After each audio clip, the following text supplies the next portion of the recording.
Sobat Insta, saya pernah membaca salah satu survei yang dilakukan oleh salah satu pusat studi agama, dan survei itu membahas tentang integritas di dunia kerja. Hasil dari survei itu dijelaskan bahwasannya terjadi penyimpangan-penyimpangan terkait dengan integritas dan etika kerja atau moral di dalam dunia kerja. Misalnya ada pengkorupsian dana dari perusahaan, lalu untuk kebohongan dalam hal pajak penghasilan, kemudian ada karyawan yang izin tidak masuk ke kantor dengan alasan sakit padahal tidak sakit, dan masih banyak lagi perilaku-perilaku yang tidak mencerminkan seorang karyawan atau pegawai yang baik, penuh dengan manipulatif, penuh dengan intrik dan kebohongan. Ini yang saya baca dari salah satu survei itu, di mana integritas itu sangat-sangat harus dipertahankan. Kalau tidak ada integritas dalam dunia kerja misalnya, maka itu akan menjadi sinyal yang buruk bagi sebuah perusahaan. Ketika pegawai-pegawainya atau karyawan ataupun pemimpin di situ tidak memiliki integritas, maka dengan sendirinya perusahaan itu akan gulung tikar, akan mengalami kerugian, dan pasti akan tutup. Ini tentu tidak diinginkan oleh setiap perusahaan manapun. Karena itu memang harus ada integritas, ada etika di dalam dunia kerja.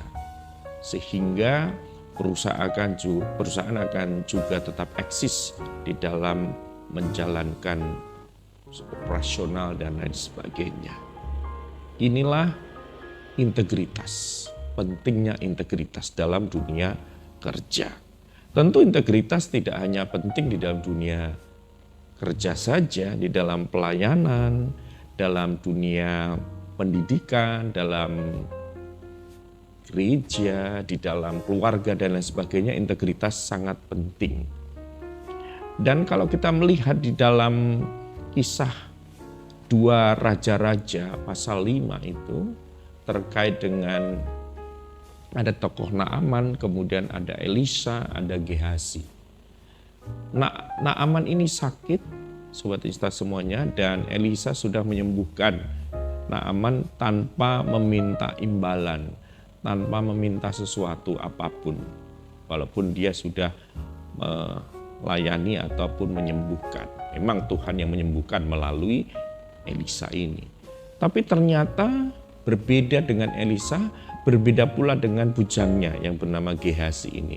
Gehazi ini tidak lolos dalam ujian integritas, di mana dia mencari kesempatan dan mencari keuntungan dari peristiwa Naaman ini. Dia ingin mendapat keuntungan, padahal Elisa tidak mengajarkan itu. Jadi ini menandakan bagaimana karakter Gehazi ini sebagai bujang yang tidak baik, tidak punya integritas, moral, etika moralnya tidak baik. Karena dia tidak mengikuti teladan yang diajarkan oleh atasannya.